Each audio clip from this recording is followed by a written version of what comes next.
Dito kasi sa Incheon Airport, meron silang nap zone. And by the way, this is free. Free siya. So pwede kang, kung kulang ka sa tulog, pwede ka matulog. Pwede ka rin may hotel transit din naman sila rito kung gusto mong talagang matulog. Meron doon sana. Pwede ka mag-check-in sa hotel. And then meron din sila dito, pwede ka mag-shower, but you have to pay like the regular price is like $15. Pero parang may discount promo sila. That's abot na sila ng $5. So, yun ay you feel like having a shower.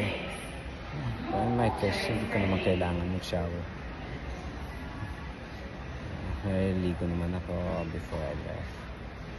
So anyway, yan. Ang saya. Actually naka-schedule ako for yung tour outside, pero hindi ko na naabutan. Yung dumating kasi ako, antok ako, so I prefer to sleep. And yan, ako ng mga bandang 8:30. Grabe antok ko kasi kanina. Dumating yung aeroplano ng mga 4:30. So parang lupay-pay ako kanina. Anyway, next time na lang. At least na-explore ko tong kasi nadaan na ako dito yung isang pero hindi ko napuntahan itong mga area. Hindi ko alam na merong ganito. So ngayon, na-explore ko siya. Nagugustuhan ko itong airport na to. So far, the best airport for me. Punta na rin ako sa Singapore Airport.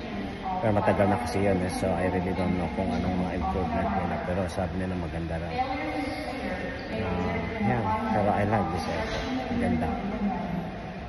May mga puno sa loob. May mga tanim na tunay, siyempre. Yan. Sana magkaroon din ng ganito sa ating bansa. Okay, yun lang.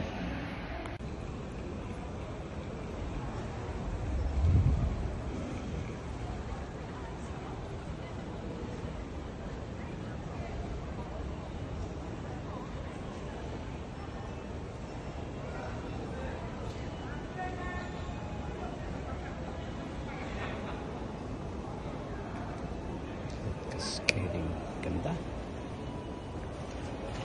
Ganda ng airport na ito. Sa Incheon Airport, South Korea. Napakaganda. Meron silang nap area, meron silang shower area, and it's free. Ang shower is not free.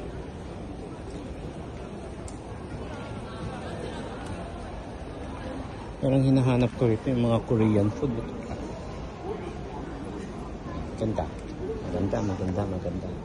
Grabu.